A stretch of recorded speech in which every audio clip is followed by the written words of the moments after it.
ada maksiat-maksiat yang secara sharihul hadis itu ceplosnya hadis itu disebut mimma yusabbibu sukhtallah, sesuatu yang menjadikan Allah itu tidak senang. Misalnya kayak dosa rentenir, dosa menyepelekan orang mukmin, atau dosa menghalang-halangi berjalannya kebenaran. Itu adalah kalimat-kalimat atau dosa-dosa atau perilaku yang Allah jelas ngendikan itu mimma yusabbibu sukhta, sesuatu yang dadekno bencine. Nah, kemudian di luar yang sorry itu, di luar yang jelas-jelas itu, ada kemungkinan-kemungkinan yang didhawuhna Sayyidina Umar. Eling-eling ya, jadi yang pokok itu tentu sharihul Quran wal hadis.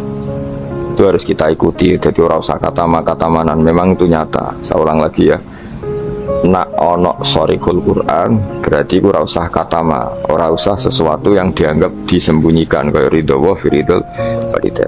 Nah, di luar yang sorry itu baru ada tebak-tebakan misteri. Misalnya ada orang jadi wali hanya karena tadi misalnya karena ri ning dalan disingkrehno, takut ri tadi mengenai orang muslim. Terus ada beberapa orang yang bahkan ditobati Allah hanya karena minumi anjing. Nah itu yang misteri. Tapi tentu misalnya kok ada pilihan wayahe ngombeni ibu yang kehausan, terus gue spekulasi, wah tak ngombeni asu nak menuntut ridhani pangeran. Nah, itu kebodohan itu. Karena memperbandingkan sesuatu yang sorry ya dengan yang misteri. Jadi tetap kita milih yang sorry dulu. Sorry itu yang eksplisit disebut Allah dan Rasul. Itu juga menyangkut sukhtuwah. Nah, jadi resiko ngaji kitab-kitab yang berbau tasawuf memang seperti itu. Jadi memang kita tidak boleh terlalu tasawuf dengan makna yang ini ya.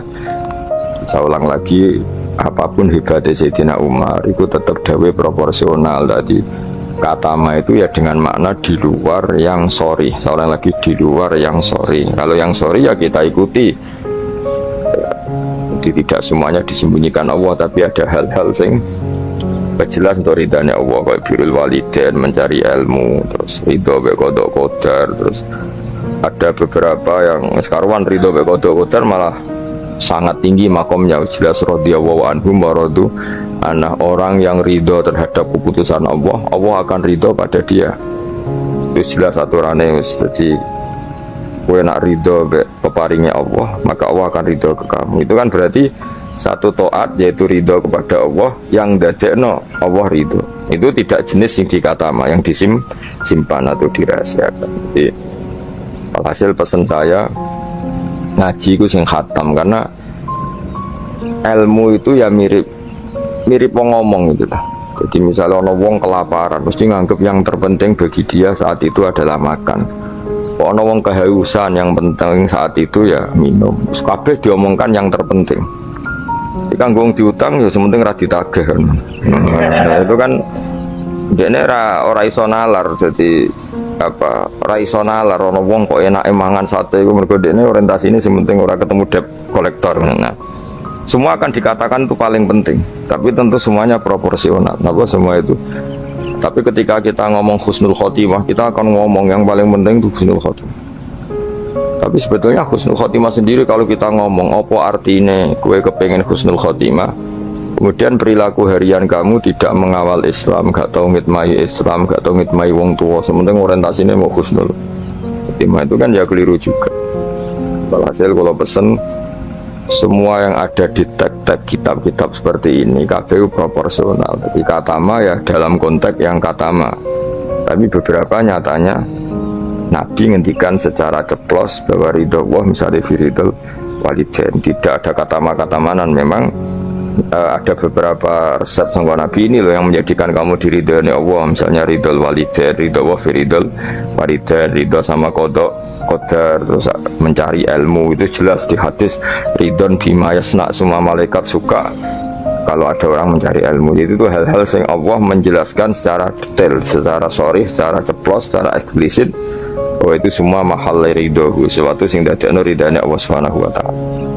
Kemudian wali juga sama, Allah menyembunyikan walinya di antara manusia supaya orang gampang menghormati semua orang, karena bisa saja dia itu wali, semua orang berpotensi wali. Tapi tentu kan ada orang-orang yang jelas rawali, orang ini ketoro, kelakuannya ketoro, terus itu kan ya katama itu ya yang potensi.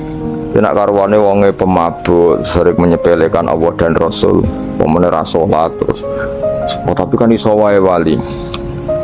Itu sudah terlalu gawe-gawe cara Jawa itu, karena itu nggak masuk kategori katama tapi jelas. Itu juga wa katamal mauta fil umri, terus ya dan seterusnya. Nah, masalah Lailatul Qadar juga di sini berlebihan. Maksudnya berlebihan itu Allah menyembunyikan Lailatul Qadar di semua Ramadan. Ya tentu pendapat itu mau proporsional, karena kita tahu di semua teks hadis sahih tetap keyakinan ulama Ramadan untuk Lailatul Qadar itu setelah tanggal 20 sampai 30 Asyrul Awakhir, nama al-Asyrul Awakhir. Cuma ada orang yang mungkin persyaratannya Allah kue tak kei, tapi syaratnya ibadah ngeduk mulai tanggal 1 ya, tapi tetap saja Lailatul Qadar itu fil asyril awakhir, di 10 terakhir. Tapi tetap cara setare dimulai ibadahnya, maksudnya setar nih ibadah dimulai 1 sampai 20. Tapi nak kue misalnya duwe potensi, tapi bisa saja Lailatul Qadar jatuh tanggal 1, yaitu khorkon lil ijma misalnya, atau khorkon lil muttafaq alaih, atau khorkon di jamahiril ulama. Kamu berarti balelo atau merusak konsensus ulama sing darani Lailatul Qadar fil asril al-akhir. Ngaji karena kita tidak mungkin mengkhorku ya, merubah. Jadi apapun hebatnya kita, misalnya sholat Lailatul Qadar mulai tanggal 1, soalnya Lailatul Qadar tanggal 2, nggak bisa seperti itu. Tetap kita meyakini fil asril awakhir. Ya jadi resiko kitab-kitab tasawuf memang hati-hati ini kadang berlebihan. Kita tetap meyakini sing sore, saya ulang lagi sing sore,